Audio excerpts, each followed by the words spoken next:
Real Enigmas and Theories is back again with another video. What's for dinner, you ask? I don't know what's for dinner, but I can definitely tell you to stay away from them damn mints in that kitchenette, because judging by the retro 80s look, we might be in the middle of an 80s crack epidemic. And the way that Dylan reacted after eating them mints, shit. And breakdancing, oh yeah, we got breakdancing? That's it. This town is definitely going through its crack era. Stay away from the mints.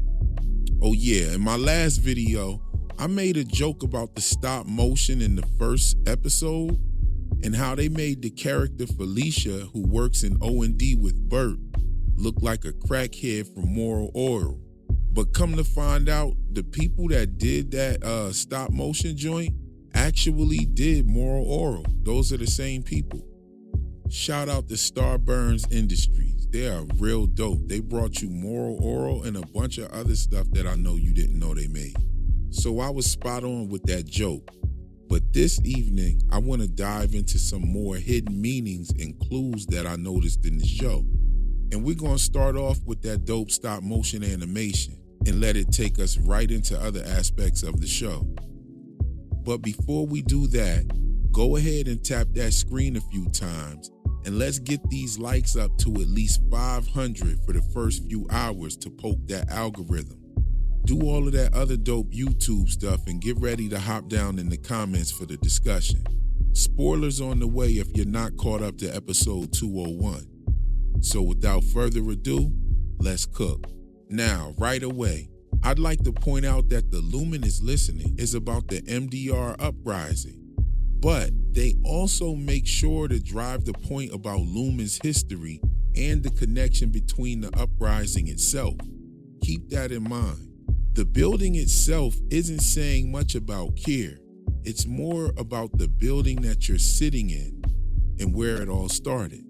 The building also makes a pun on the door being its mouth. And I remember Cobell and Milchek were afraid to say door. I wonder if that's connected in some way. I don't know. But it says to call it Lumon for short. So Lumon is the building's name. Okay, let's talk about the siring of its structure from the beginning until now. The word siring is a construction term that means to reinforce an existing structure or add on to it. Its original structure was sired.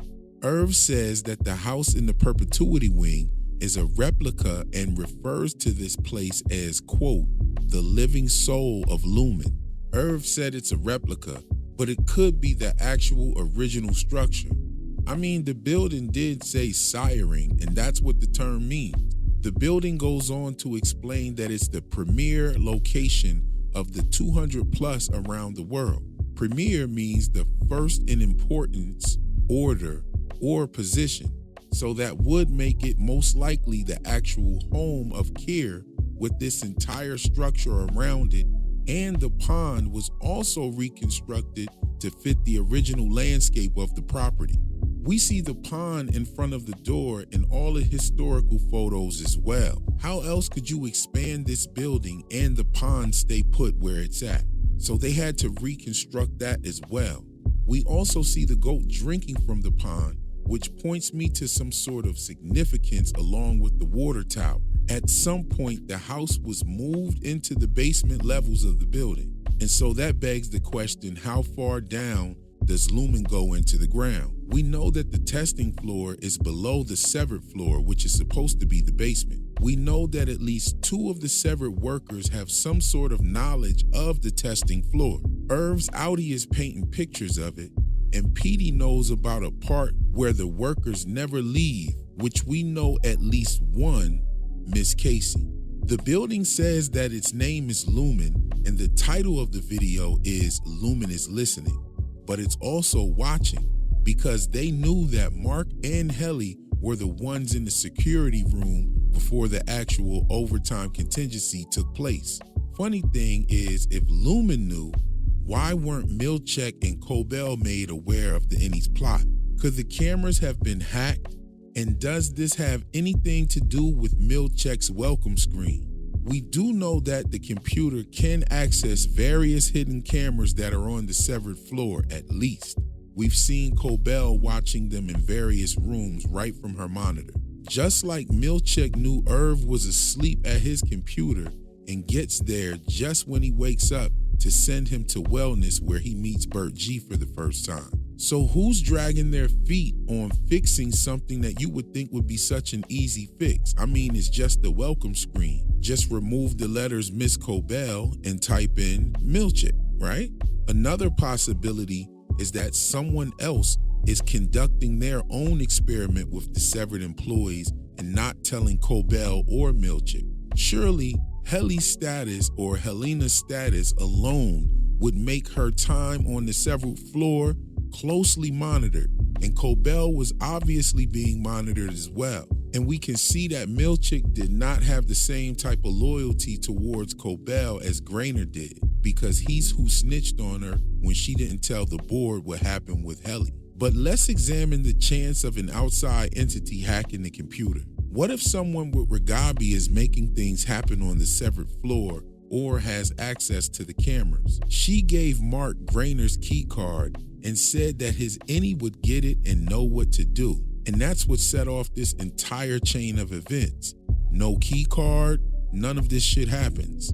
Dylan also tells Heli that them getting out of the severed floor was just the first step.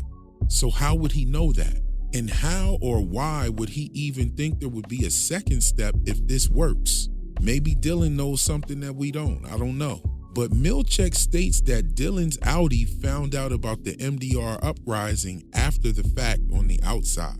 And then suddenly Milchek is telling Dylan that his wife wants him to know her name, Gretchen. There's something there, definitely. Let's go over some of the hidden meaning and the symbolism that we might have missed on the first go-round. In my episode 211 breakdown, I pointed out the historical nods to the national and international banking system that was started the year of Keir's birth, and also how that relates to debt slaves in America, straw men, and how it relates to other things on the show. The Lumon is Watching video touches on some historical aspects to slavery when referencing the new snacks in the kitchenette. Now, Keir was born in 1865, which is the same year as the National Banking Act, and the NBA was intended to fund the Civil War, and it also established taxes for national banknote. Now, in my last video, I said that Keir died in 1933 when the Emergency Banking Act was enacted, but I was wrong about that. Keir actually died the same year that the Depression ended, which was in 1939, and it was also the year of the release of The Wizard of Oz, which is riddled with references to the American banking system and debt slavery. During the 1800s, when Keir was born, one of the most common traded items was leather, and one of the new snack items in the kitchenette is fruit leather. Dylan also brings up his leather belt, and we actually have a leather whip for Dylan to whip the dancers at the waffle party, like we see Keir doing in the Tempers painting. The cut beans could be a reference to coffee beans, like when Milchek brings Mark the cup of coffee and says, straight from the hills of Rwanda. Now, Rwanda was introduced to coffee farming by the Germans in the early 1900s. And after World War I, Rwanda became a Belgian colony, and the people were forced into slavery of farming coffee. Funny thing is, Mark was a history teacher specializing in World War I. It makes you even wonder why Milchek mentions the coffee comes from the hills of Rwanda. I mean, what is he talking about?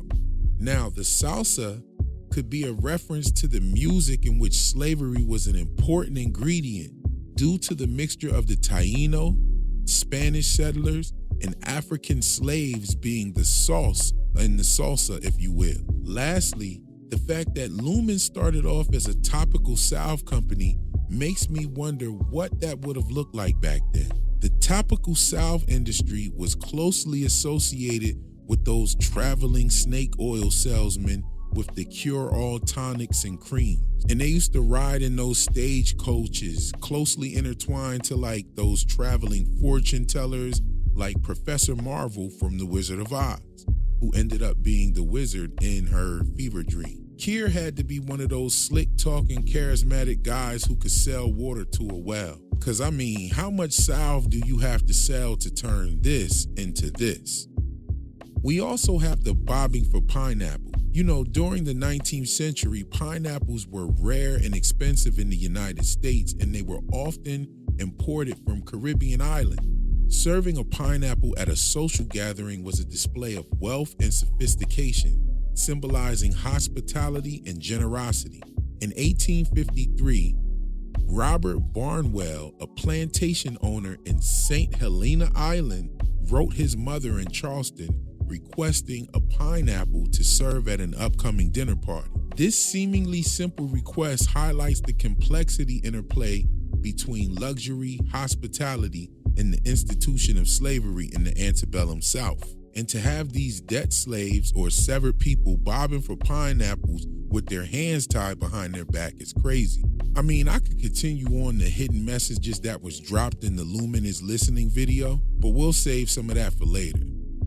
Let's look at something that Mark W. spoke on when we first really heard him talk. He spoke about the color puce making him nauseous, and he said that he hates sweets.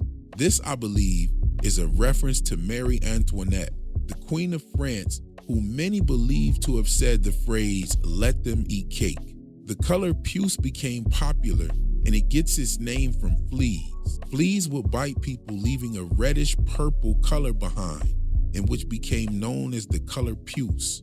The color was said to be the queen's favorite, being that it was the color of many of the sweet desserts that she liked, and she loved sweets. She was also severed.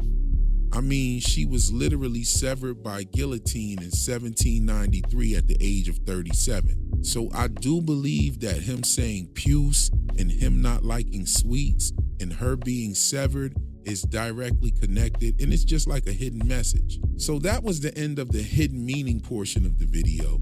Let's get back into a few clue revelations and go over a few things that I haven't seen anybody touch on yet. Petey's reintegration sickness. Now we know that Petey is the first person to get the illness of this kind, and it implies that he might not be the only person who was successfully reintegrated. He was just the first person to get the reintegration sickness. I think this sickness enabled Petey to see what was happening on the severed floor, and we get some of this in Mark's basement. This would likely give him the ability to speak directly to his innie and vice versa.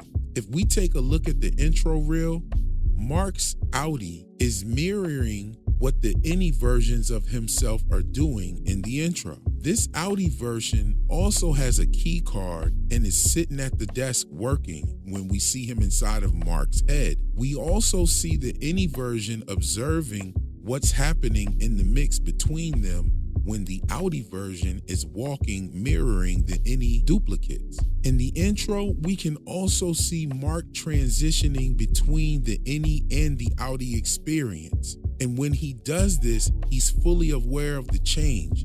And you can tell by how he's looking around like, what just happened? Does this intro foreshadow Mark getting the reintegration sickness? It already foreshadowed Mark with the balloon. It also shows us the black goo that Irv sees, and that black goo represents the paint that Irv uses to render his vision of the testing floor elevator. We also see different versions of Mark stepping into the threshold of an elevator that appears to be the same for the testing floor. I believe that Petey was able to talk with his outie just like Peggy K from the Lexington letters. And that is maybe what the intro is trying to convey as well. Petey was able to look into the mirror and see himself taking a shower. And from the shower, he was able to see himself standing by the sink looking in the mirror.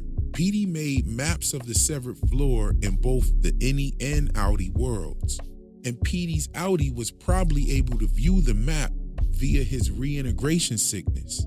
His innie could have even held the map up to the mirror for the outie to see it.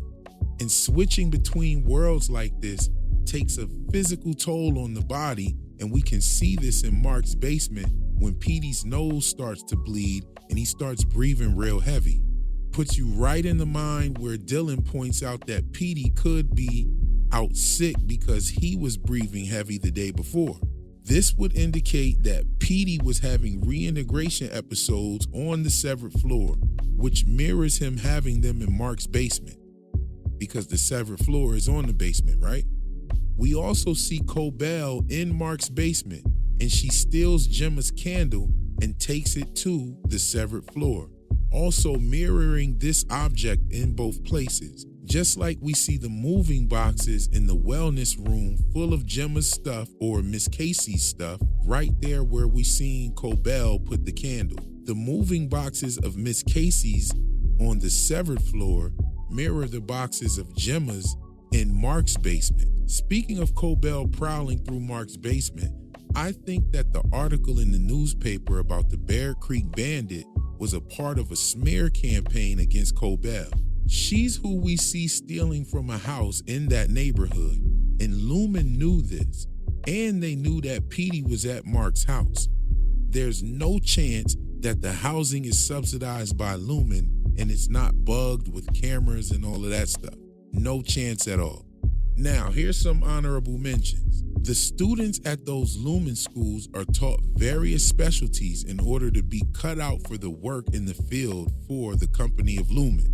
Just like Grainer was a security guard, but he also knew how to analyze the chips. And you got to think about it.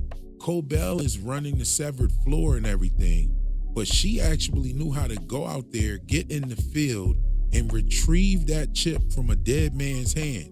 She had her little drill and everything, drilled right in there and got the chip like it was nothing. That was some real James Bond spy shit right there. I think Milchick, Wong, and Helena may have gone to these schools as well. Here's another thing that I noticed that seems like the whole replacement MDR team was just like a ploy to see if Mark would talk about what he knew and what he saw without having the other ones.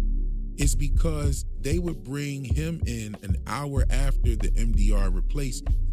But he was the department chief, and he was supposed to come in before everybody to handle all of the little duties and everything and get ready to prep the team for the workday, say the announcements and all of that. I mean, he's the department chief. In the days that he worked with them, they were already there and working each day. But then when the original team comes back, Mark is first again, and the others come right after him. But it wasn't like in the regular times where they would come after. It would be long enough for him to be able to do the duties and everything and prep the room and get everything right. And then they would start trickling in one by one. But all four of them came in one by one. And this reunion was strange in every way. I've gotten so many comments from people saying that it's not Helly, it's actually Helena. But I don't know about that. I mean, I love the theory and everything. And I'm sure there's some videos out there with some compelling evidence for this. But I do think it's possible for sure. I also think that it being Helly is possible as well, though, because I think that they put her on OTC real quick and talked to her before those 5 months were over with. I don't even know if 5 months went by. Some time had to go by, but during that time, I think they woke Helly up already. Irv was banging on the door, so he ended up banging on the elevator door. Dylan was already down there. He had just been tackled by Milchick and made to leave. We already know Mark had been brought back a couple of times with those replacement MDR people. I think that it being Helly is possible because I think they brought her back to see a message from her outie. And then at some point during the message or whatever, she ran and then they turned off the OTC, and that's why we see her running out of the elevator like that. She definitely doesn't look like she was up on the stage spilling the beans about torture on the severed floor. I said all of this in my first video because I thought she was threatened. She looked to be threatened to me. That was just on the first look, and that part really hasn't changed much. Anyway, those are a few thoughts that I had while waiting on episode 202. And if you like this, tap that screen for me a couple of times. Let's poke that algorithm. 500 likes is what I need in a few hours. Share this video to let everybody know that you're rocking with the Real Enigmas and Theories. Drop down in the comments, get the convo started, and if you're not subbed, hopefully this is the video to make you do it. Anyway, just a little something to think about while we wait on the next episode. That's all for my video today. I'll catch you in the next one. Peace.